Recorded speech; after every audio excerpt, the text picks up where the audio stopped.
hope you're all doing well. Just want to pop on here and share a quick message as asked by Sean about mental health, especially for young people today who may be struggling, even if you don't have a clinical diagnosis for mental health disorder. Everyone has mental health. Everyone at this time is probably feeling a little more anxious than usual. It's so normal. No one was predicting the coronavirus. No one knew this was going to happen, and even the people who I respect most and who I believe are most prophetic had absolutely no idea that this would be the case. And if you are watching today and you feel like the world has gone crazy, which it kind of has, and if you feel like you are in meltdown, I just want to say to you, well done.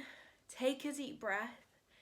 You're doing really well. You're literally doing the best you can in these crazy circumstances, and just try to remind yourself that everyone is most likely struggling to adjust to the situation. Maybe not everyone is showing it. Maybe people are dealing with it in more unhealthy ways. You don't always see what effects this pandemic is having on people, so be patient with yourself and be patient with others at this difficult time. So to start with, I just want to give a bit of background of who I am. My name's Gia. I'm 22. Had to think about that because it was my birthday yesterday. But yeah, I'm 22 and I have struggled with my mental health. I grew up really happy and healthy and literally never had any issues. And we had a family breakdown when I was 12 years old. And as a result of that, there was quite a lot of trauma that I just hadn't dealt with, and I never got help. I never saw a counsellor. And so I bottled it all up, just didn't address it. And then a couple of years ago, it all kind of exploded. I had a tough time with my mental health, saw a counsellor, dealt with some of that stuff. I'm still using the skills that I learnt a couple of years ago today, and some of them are so helpful. And so I just wanted to come on here, have a chat with you about that and give you some of my advice. I'm also writing my dissertation on how psychodrama, which is drama as therapy, can be used to help young people and help solve the mental breakdown that young people are experiencing today. Just quickly from my research, it's really obvious that yes, adults can suffer with mental health too. Everyone has mental health. The severity and degree to which we struggle differs, and that makes it into a disorder. But actually, children and young people are most at risk. So if you are struggling, yes, it sucks, and I feel for you, and I have so much empathy, and I understand. But also, sadly, it is becoming more normal in our culture. So how can the church respond at this time? What can we do to normalise mental health and talking about mental health? And lastly, what kind of techniques can we use to help ourselves? So everyone has mental health, and Jesus healed and he preached and he taught, and I would say that a third of his ministry was a healing ministry. And contrary to disbelief, we are not just people who have brains, but actually we are mind, body and soul. And so our mind, we have to care for our minds. Today, 17 to 19-year-olds are most at risk of developing a mental health disorder, which is tragic, but it's the reality we live in.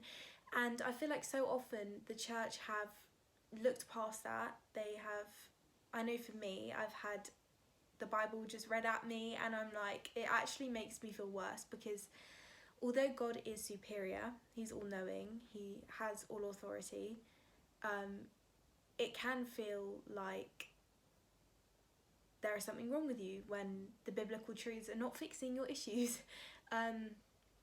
There is so much merit in the secular, and in the skills that are taught in therapy, but there is also so much merit in the Bible and what churches are trying to do to help young people, because the churches are looking and seeing this massive issue, and they're saying we don't know how to help, we want to help but we just don't know how. And secular places are saying we don't understand why our skills that we're teaching people are working in the short term, but in the long term they're not working. There's really low remission rates, meaning, you know, barely anyone reaches full recovery, and in the long run only 20% of people fully recover from a disorder. So there's obviously a gap, and we need a mixture of both, in my opinion. So I just want to go through a few different skills that you can use at this time to help you. So firstly, I want to talk to you about doing a check-in. So when I was in therapy, we used to check in and check out of our sessions. I know that sounds really weird and a bit cringe, but we used to go into the room and they'd say, let's have a check-in, how are you feeling? And they'd often choose a random category, like either a colour or an object, a household object or something, and they'd say, okay, how are you feeling? Use an object to describe how you're feeling and tell me why you feel that way. And although I don't do that anymore, what I do in the morning is I check in with myself, see how I'm feeling, and I write it down in a journal, and that really helps me to normalise my thoughts and just get them out. I write down how I'm feeling. If it's negative, I write that down. You have to be honest with yourself, because this is for you, it's for your health, it's for your well-being. It's just you involved, you know, you don't need to be shy. If you're feeling rubbish, just write you're feeling rubbish. Write why you might be feeling like that. If you have any idea what's caused it, write that down. And then thirdly, I'd write down anything you can't change, because that helps to let it go. And then fourthly, I write down any prayer requests I have and anything I'm grateful for. So that really helps me to shift my perspective from one of mourning to one of praise. I think what the church hasn't done very well is validate young people, is recognise that young people are struggling, and to say, okay, you feel that way, that's okay. We love you, we'll help you through it the best we can. What can we do to help you? But the first step in feeling better is acknowledging that you don't feel well, because otherwise you're trying to fix a problem that you don't even know you have, and that's just never going to happen. Or you're just completely avoiding the fact that you feel the way you do. So yeah, that's the first thing I would do. And also just putting on some worship music really helps in the morning to just, shift into a perspective of praise. Secondly is another technique, which is a mindfulness technique. I use this when I'm going on walks or when I'm on my own, for example, just lying in bed, and basically when you're on your own and it's quiet. So it's called the 5 senses technique. So essentially you go through the senses. It doesn't matter what order you do it in, but you do 5 things, for example, that you can see, 4 that you can hear, 3 that you can taste, 2 that you can feel, and 1 that you can smell. So it's something like that. It doesn't matter if you do 5 things you can see or 5 things you can hear, like it really doesn't matter. But the point of it is that you slow down, that you ground yourself, that you take a breath, and that you become aware of your surroundings so that it's not all in your head. Because anxiety is really good for anxiety. Anxiety has this really annoying thing of making you feel like everything's up here, everything's out of control, everything is untouchable, unthinkable, unsolvable, but actually it's not. Anxiety, more often than not, is just a reaction to something in your environment. So slowing down, grounding yourself, looking around you, feeling, for example, a few things, like say if it's 4 things you can feel, I would say I can feel my back against this chair, I can feel my feet on the ground, which is helping me to feel stable and safe and secure. I can feel my clothes on my skin. I can feel this rug on the back, you know, doing things like that are so helpful. Or looking at things you can see, for example, so the sky, the sun, and automatically I feel grateful now because it's sunny, and I just completely blanked that before. Yeah, so that's the kind of technique, and you go 5, 4, 3, 2, 1, and it's so helpful. So I would recommend that. And then thirdly, I would say be in relationship with someone, and that means not just living with your family because you have to at this time. That means being intentional, seeking out people that you can talk to just be completely honest with them, tell them how you're feeling, tell them what's going on. If you've got some negative behaviours, say if you actually have a diagnosed mental disorder and you have some self-destructive behaviours that you're struggling with,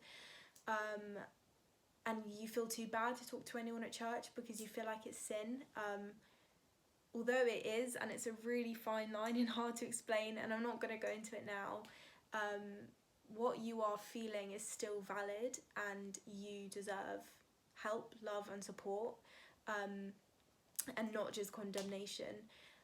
So yeah, I'd say talk to someone about it. Find someone that you can be accountable with. Tell them what you struggle with. Tell them what kind of triggers you, what makes things worse for you, what helps. And yeah, if you're, for example, struggling with something that is really not good for you, or good for your health, then talking to someone about it and saying, I don't want to do it this week, or this has happened again, like, can you help? What do you have any advice? Just being honest with someone really helps, because actually the Bible says that the first and greatest commandment is that we love our neighbour as we love ourselves, and we deserve to get help, and we deserve to be in relationship with others, and the most effective way of healing is using skills that we've been taught, and also by placing our identity in Christ. And the easiest way that that is done is through relationship, and that's how it's outworked. We honestly will not know who we are until we know whose we are. My whole dissertation has been about identity, and finding freedom from mental health disorders and mental struggles. So if you have any other questions, please feel free to get into contact with the team, with me. I'm always around. If you just want to send me a message, I'll get back to you when I can. But that is a very short message. I just want you to know that you're not alone, that you're doing really well, you're doing the best you can. So take a deep breath and congratulate yourself for the things that you've done well, and there is always time to work on the things that you're struggling with. So yeah, that is all I have for you today, and I hope you have a wonderful day, and we will get through lockdown together. Lots of love. Bye.